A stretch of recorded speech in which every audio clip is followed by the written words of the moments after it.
Die Dinger habt ihr bestimmt schon einmal gesehen.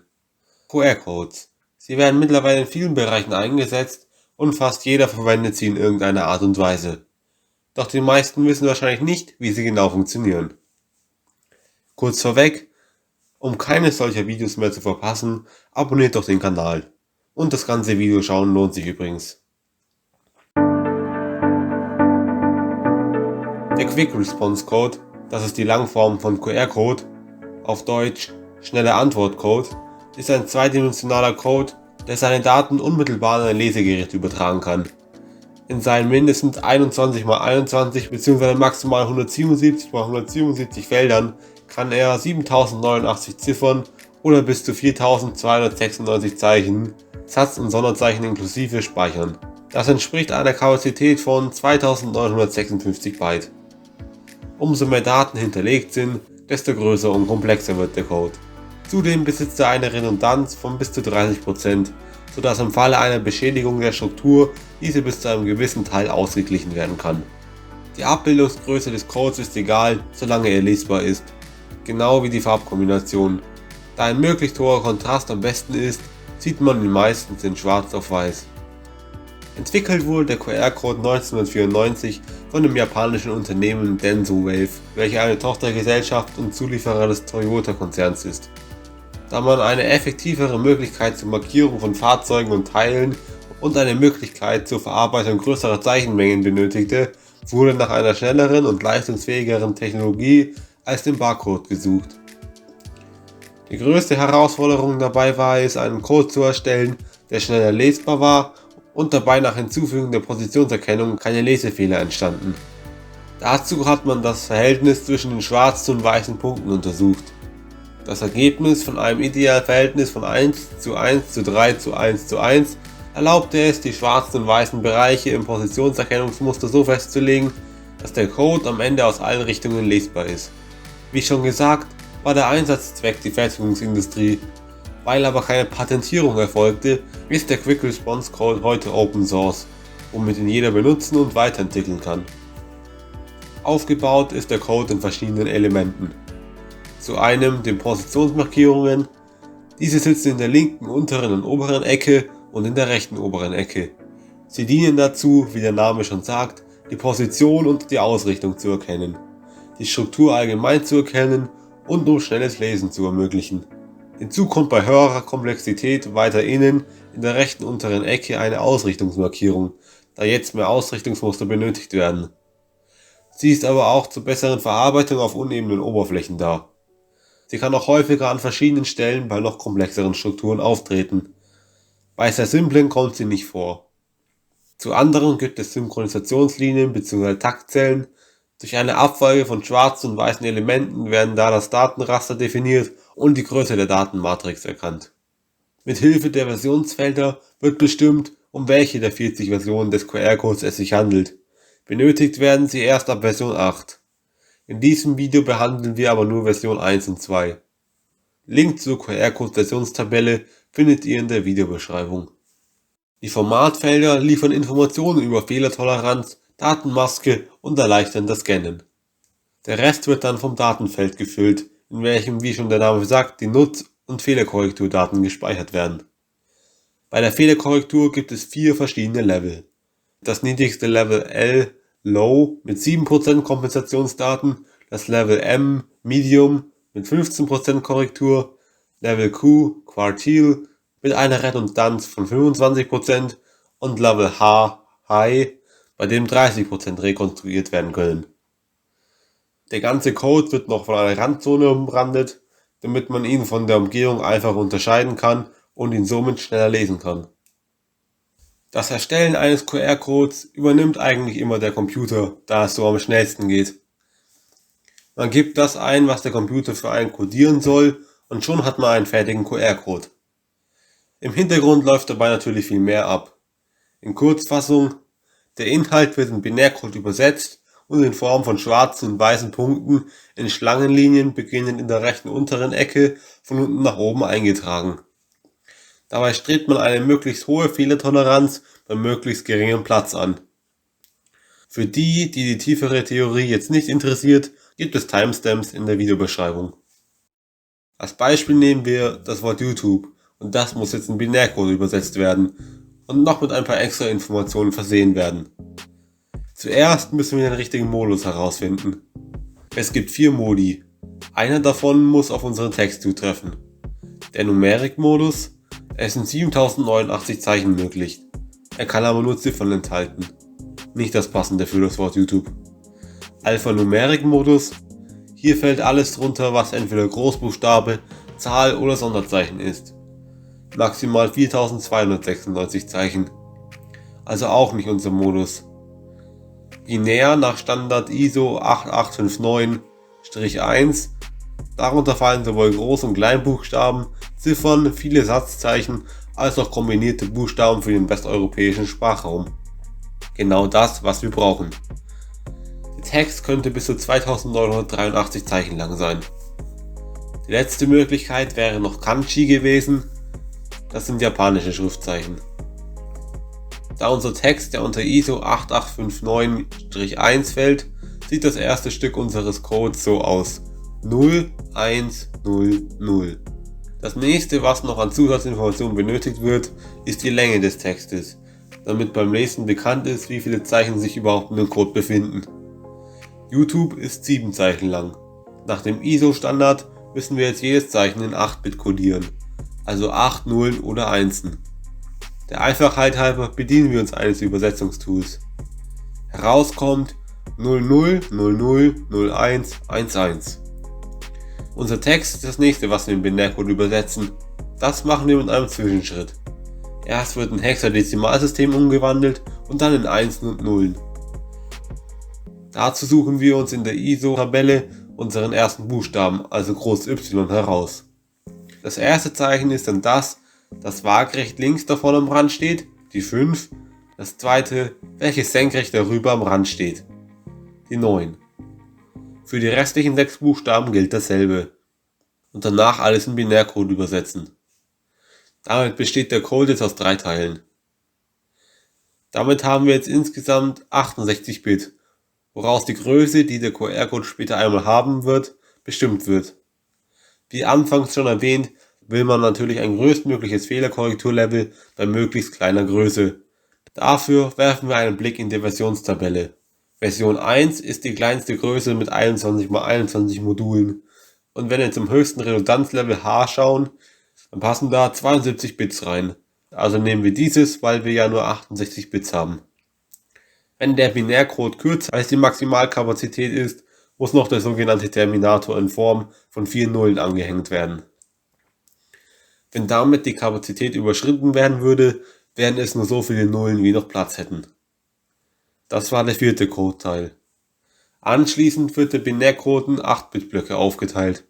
Falls der letzte Block keine 8 Ziffern lang ist, wird er mit Nullen aufgefüllt. Wenn jetzt die volle Kapazität noch nicht erreicht wäre, würde man den Binärcode abwechselnd mit den 2 Blöcken 111 011 00 und 0001 0001 erweitern, bis die volle Kapazität erreicht wird. Um noch die Fehlerkorrektur hinzuzufügen, müssen die gerade erstellten 8-Bit-Blöcke in Dezimalzahlen umgewandelt werden. 64, 117, 150, 247, 85, 71, 86, 38 und 80. Zum Herausfinden der Anzahl der Korrekturblöcke benutzen wir einfach eine entsprechende Tabelle. Für QR-Code Version 1 mit Redundanzlevel H sind das 17 Blöcke. Zum Errechnen des Fehlerkorrekturcodes bedienen wir uns wieder eines Tools, da wir ansonsten tiefer in die Mathematik einsteigen müssten. Wenn ihr es genauer wissen wollt, dann nehmt dazu die 2 Quellen in der Videobeschreibung.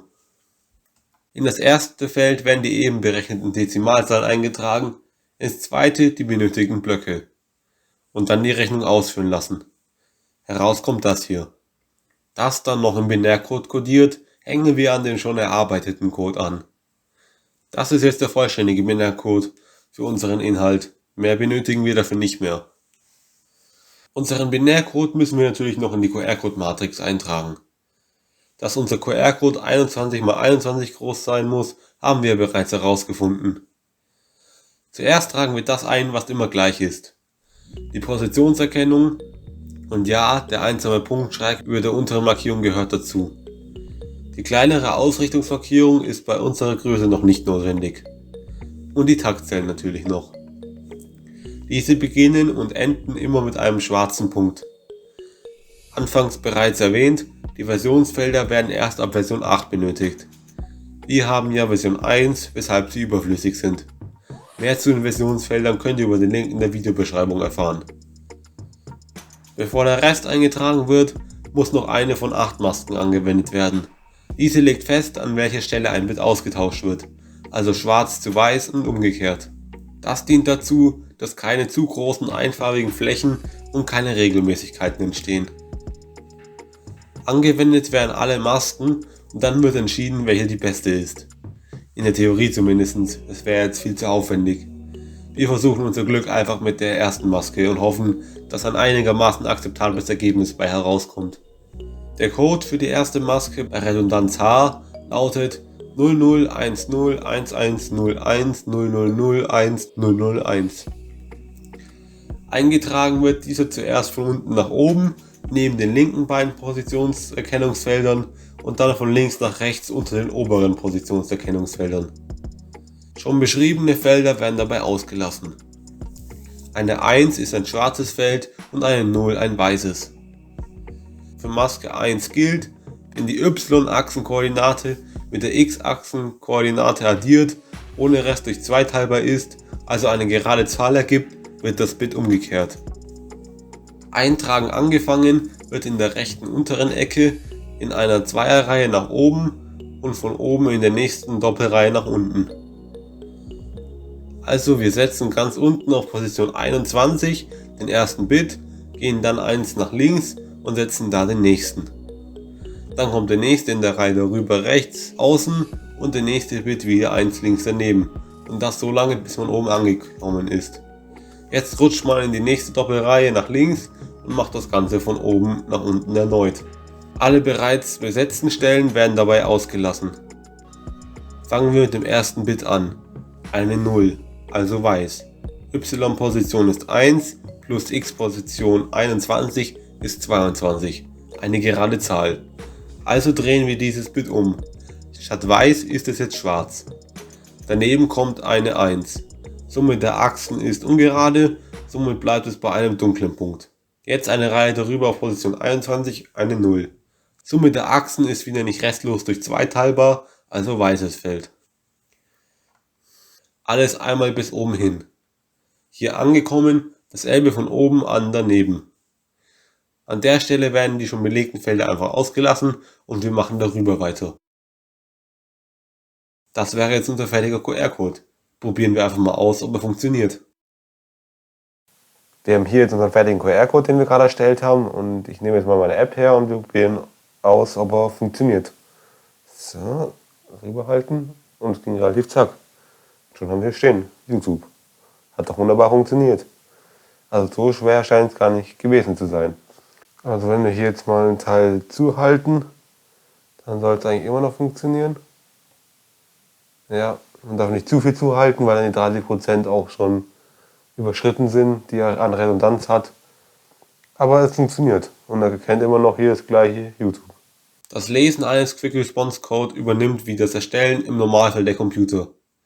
Im Prinzip ist es aber mehr oder weniger das Erstellen, nur dass die Informationen nicht geschrieben, sondern gelesen werden. Wer dazu mehr erfahren will, für den gibt es einen Link in der Videobeschreibung, wo es ausführlich beschrieben wird. Um den Inhalt eines Codes zu dekodieren, gibt es mittlerweile einen Haufen an Apps, sowohl für Android als auch für iOS. Seit iOS 11 und Android 9 ist diese Funktion auch in der vorinstallierten Kamera-App integriert. Auch die mobile Version des Firefox-Browsers kann QR-Codes lesen. Die meisten Apps können einen QR-Code sehr schnell erkennen. Die Kamera-App unter Android hat dabei mitunter Schwierigkeiten. Zum Erstellen von eigenen Codes lassen sich viele Websites finden. Auch einige Apps, die scannen können welche erstellen.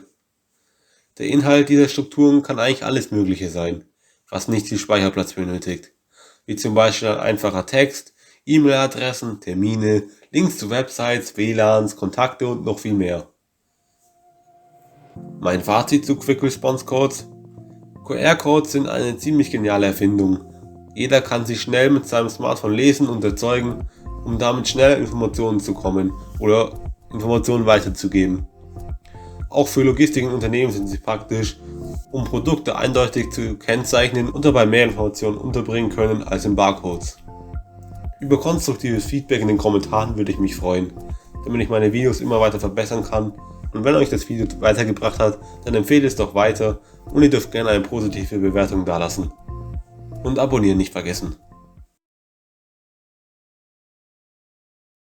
So, wer jetzt noch dabei ist, erfährt, ob es funktioniert, einfach einen funktionierenden QR-Code selbst zu zeichnen. Ich habe mir einmal die Mühe gemacht, einen QR-Code zu zeichnen und wir probieren jetzt einmal aus, ob meine App diesen erkennen kann. So, und das ist der QR-Code, mit dem ich mir die Mühe gemacht habe, ihn einfach mal selber zu zeichnen. Man kann es eigentlich gut erkennen, welche Felder welche sind. Und wir probieren es einfach mal aus, ob meine App das erkennen kann. Halten es einmal drüber. Und, ne, also scheint irgendwie nicht gehen zu wollen. Wie ich es auch probiere. Ne, das will nicht. Und damit hat er anscheinend irgendwie ein Problem. Wenn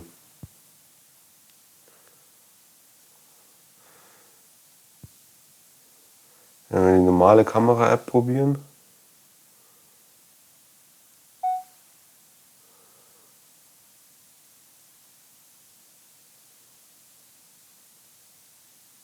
Ah,